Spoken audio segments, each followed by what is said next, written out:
Hello everyone, I'm Jyoti Thakkar and today we will discuss about Management Accounting Semester 5 and we will discuss one sum in today's lecture. Sum number 7. Here in sum number 7 we have the information.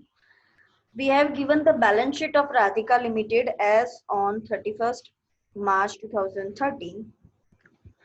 We are given equity share capital 2,50,000, 10% preference share capital 1 lakh rupees, general reserve 1,12,500, 12% debentures 1,50,000, bank overdraft 25,000, creditors 1 lakh, bills payable 25,000. The total will be 7,62,500. Asset side, we are having the information of fixed asset that is 4,80,000, stock 1,12,500, debtors 87,500, bills receivables 25,000, cash on hand 45,000, primary expense 12,500. The total will be 7,62,500. Here we are having some additional information, that is total sales is equal to 9 lakh. Here it is mentioned that cash sales is 1/5 of credit sales. Second additional information is cost of goods sold is 5,40,000. Earning before interest and tax is equal to 2,43,000. Tax rate is 50%. Opening stock was 1,03,500 on 1st April 2012. 300 days are considered for year. So let's start to find the ratio. As earlier we have already said that for ratio analysis you just have to remind the formulas, nothing else. You have to keep the figures in the formulas. Here we are having ratios already in the sum. In sum, this ratio has answer also is given. Basic, the ideal ratio is given in bracket. So we'll compare our answer with the ideal ratio. So first we will find out the current ratio. The formula of current ratio is current assets divided by current liabilities. Current assets we have to find out, so we will add stock 1,12,500 plus debtors 87,500 plus bills receivable 25,000 plus cash 45,000. Then we will find out the current liabilities. The total will be 2,70,000. Then we'll find out the current liabilities, that is bank overdraft plus creditors plus bills payables. So 25,000 plus 1 lakh plus 25,000. The answer will be 1,50,000. Now we will keep the amount in the formula.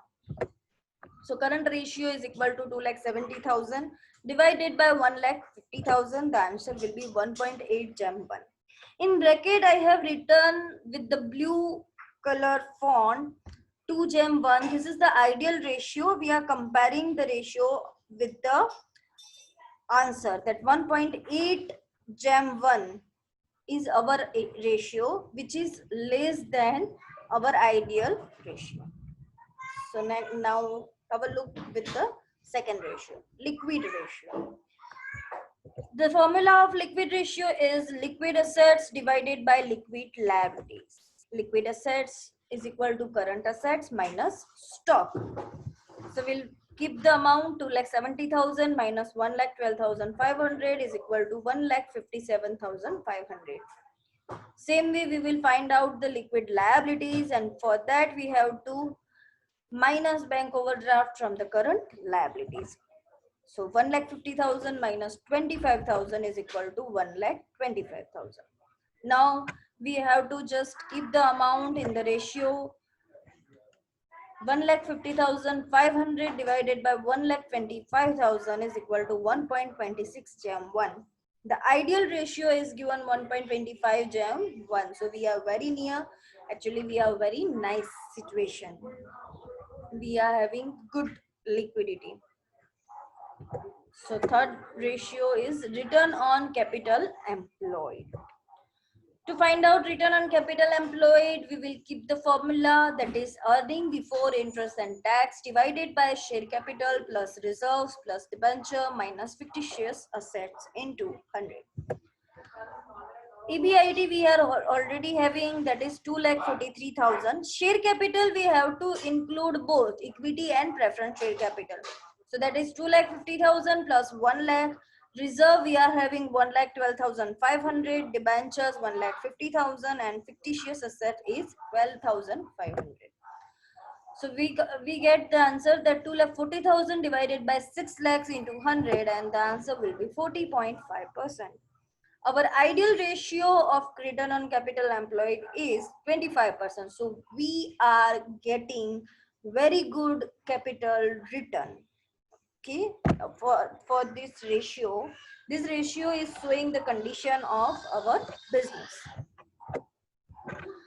Let's find out the fourth ratio, that is debtors ratio. To find out this ratio, the formula is debtors plus bills receivable divided by credit sales into days of the year. Here we are having one information, that is total sales is 9 lakh rupees, but in which the cash sales is 1/5 part of credit sales. Here we have to think that, see, cash sales is 1/5 part of credit sale, not the total sale. If the total cash sale is 1/5 part of total sale, the sum will be very easy. But here it is 1/5 part of credit sale. So we have to assume that if credit sale is 5, then cash sales will be 1, because 1/5 part of 5 will be 1. I have assumed this amount to make it easy. You can assume any amount and you can go like this way. So total sale will be 6, 5 plus 1, because credit sale plus cash sale will be total sale. So here total sales will be 6. So we will just do calculation with 9 lakhs into the portions of our assumption. That will be cash sales is equal to 9 lakh into 1/6. That will be 1,50,000. Then credit sales will be 9 lakh into 5 by 6 is equal to 7,50,000. So we got the credit sales. Now we can keep the amount in the formula. Debtors is 87,500. Bills receivables are 25,000. Credit sales 7,50,000 into 300 days. We are already having the days, so 300 days we have to consider. So 1,12,500 divided by 7,50,000 into 300, and the answer will be 45 days. The ideal ratio is also 45 days, so we are reaching to the mark. Then fifth ratio is of stock ratio. So formula of stock ratio is cost of goods sold divided by average stock. Average stock is equal to opening stock plus closing stock divided by 2. Opening stock is already given, closing stock is also there. So we have to keep the amount only, 1,03,500 plus 1,12,500 divided by 2. So the answer will be 2,16,000 divided by 2. So 108 means 1,08,000. Stock ratio will be 5,40,000 divided by 1,08,000. So the answer will be 5 times. Then the last ratio, that is gearing ratio. To find out gearing ratio, we have to add debenture plus preference share capital divided by equity share capital. So our preference share capital is of 1 lakh rupees, debenture is of 1,50,000, and equity share capital is of 2,50,000. So answer will be 1 jam 1, because 250 divided by 250 is equal to 1 jam 1. Where in answer the ideal ratio is 0.75. So our gearing is also in a very nice condition. So in this sum, only 1 point of credit sale is new. So we have to find out the credit sale if the ratio is given, or if the proportion of one sale is given.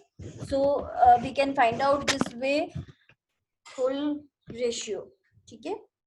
So I hope you understood this sum, and if you find any queries or any difficulties to calculate this sum, you can ask me and I will resolve your problem in a group. One more thing, I suggest you that whichever sum we are discussing here, you can do practice of examples which is already there in the book with solution. So one sum you will calculate like this way, and then you practice it of examples. And if you find the same sum in your book, you can practice it also. And if you find any difficulties in practice, you can also ask me. I'll try to resolve your doubts and queries. Okay. Till that, stay home, stay safe. Thank you.